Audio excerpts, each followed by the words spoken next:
जय हिंद। आइए हम PSIR पॉलिटिकल साइंस और इंटरनेशनल रिलेशन के क्वेश्चन को समझने का प्रयास करते हैं। बहुत ही इंटरेस्टिंग क्वेश्चन है, 1984 में पूछा गया है। ठीक है, पेपर 1 सेक्शन बी का क्वेश्चन नंबर 1A। इस प्रश्न के माध्यम से जो है आयोग आपसे पूछना चाहती है, खास करके यह इंडियन पार्लियामेंट के जो है से संबंधित है, भारतीय संसद से संबंधित है।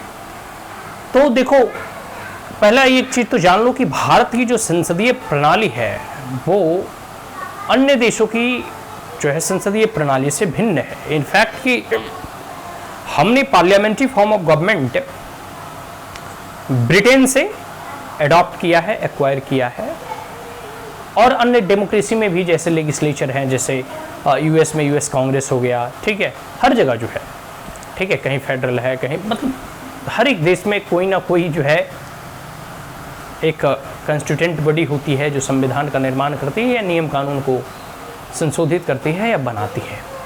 लेकिन यहाँ भारत के बारे में कहा जा रहा है कि the Indian parliament is not a sovereign legislature, it has vast but not unlimited power.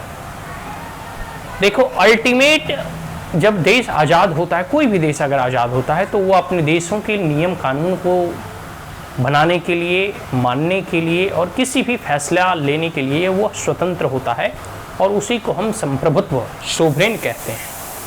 क्योंकि संप्रभुत्व संपन्नशाली गणराज्य की जो अवधारणा है, सोवरेन प्रियम्बल में आप पढ़ते हो ना, सोवरेन सोशलिस्ट रिपब्लिक।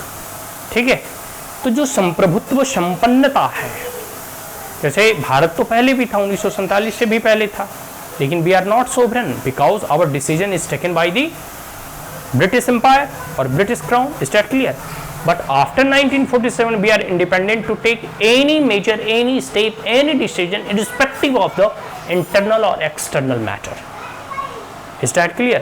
तो इंडियन पार्लियामेंट के बारे में कहा जा रहा है कि भारतीय संसद जो है वो संप्रभुत्व संपन्न जो है लेजिस्लेचर नहीं है।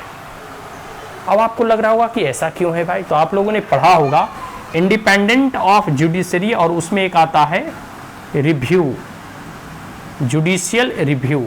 ठीक है, या रिव्यू थ्रू जुडिशियरी, जैसे संसद कोई भी नियम कानून बनाती है। तो भारतीय संविधान के अंतर्गत जो है उसमें हमें कुछ मौलिक अधिकार दिए हुए हैं, आर्टिकल 12 टू आर्टिकल 35 तक। और उसमें आर्टिकल 32 में यह भी कहा गया है कि अगर कोई भी नियम कानून या कोई भी ऐसा संशोधन या कोई भी एक्शन सरकार के द्वारा लिया जा रहा है, और अगर वह किसी भी एक मौलिक अधिकारों का हनन करता हुआ दिखाई देगा, तो उस स्थिति में इंडियन सुप्रीम कोर्ट और हाई कोर्ट को गार्जियन के तौर पर रखा गया है। जैसे हर एक घर में गार्जियन होते हैं ना, आपके जो दादा दादी, वो सभी बच्चों पोते पोतियों पर निगरानी रखते हैं। कोई बदमाशी तो नहीं कर रहा, कोई उटपटांग बातें तो नहीं कह रहा, कोई इधर उधर तो नहीं मचा रहा। पूरे घर परिवार पर उनका एक कह सकते हो निगरानी होता है। बाबा कह सकते हो, आपके दादाजी, आपके बाबा जी, आपके जो भी ग्रैंड पेरेंट्स होते हैं।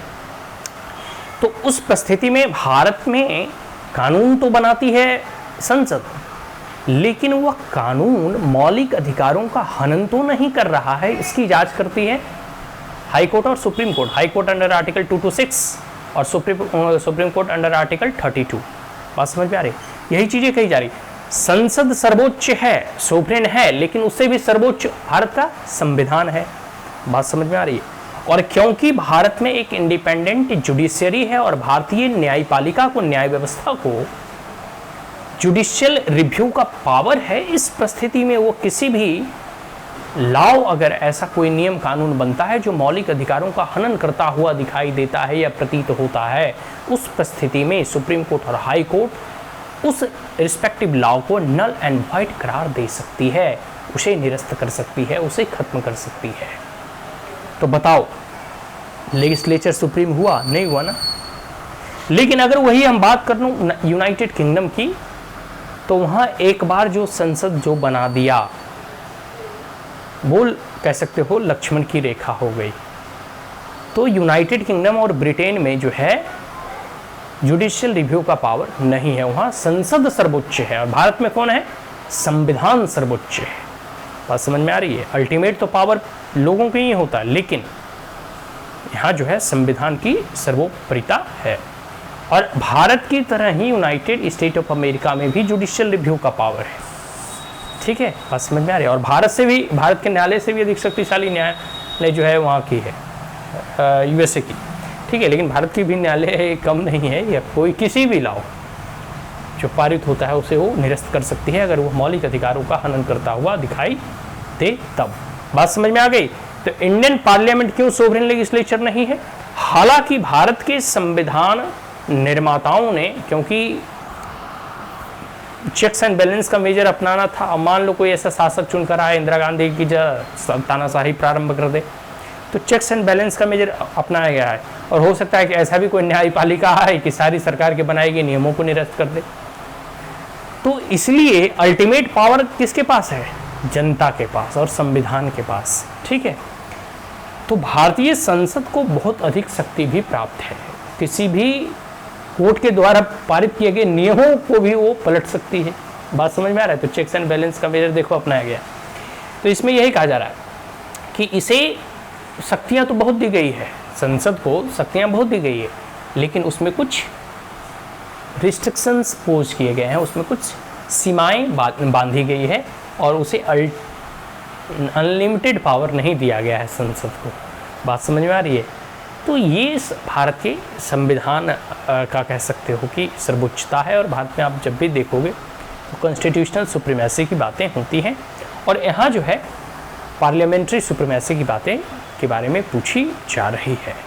ठीक है, तो यहाँ चेक्स एंड बैलेंस का बहुत अच्छा उदाहरण आप इसमें लिख सकते हो। और ख़ास करके जब इंडियन पार्लियामेंट की बात होती है तो किस प्रकार से भारतीय संसद प्रणाली काम करती है, कहाँ तक सोवरेन है, इसके कहाँ तक पावर्स हैं, आप इसकी उत्तर में जो है देख सकते हैं।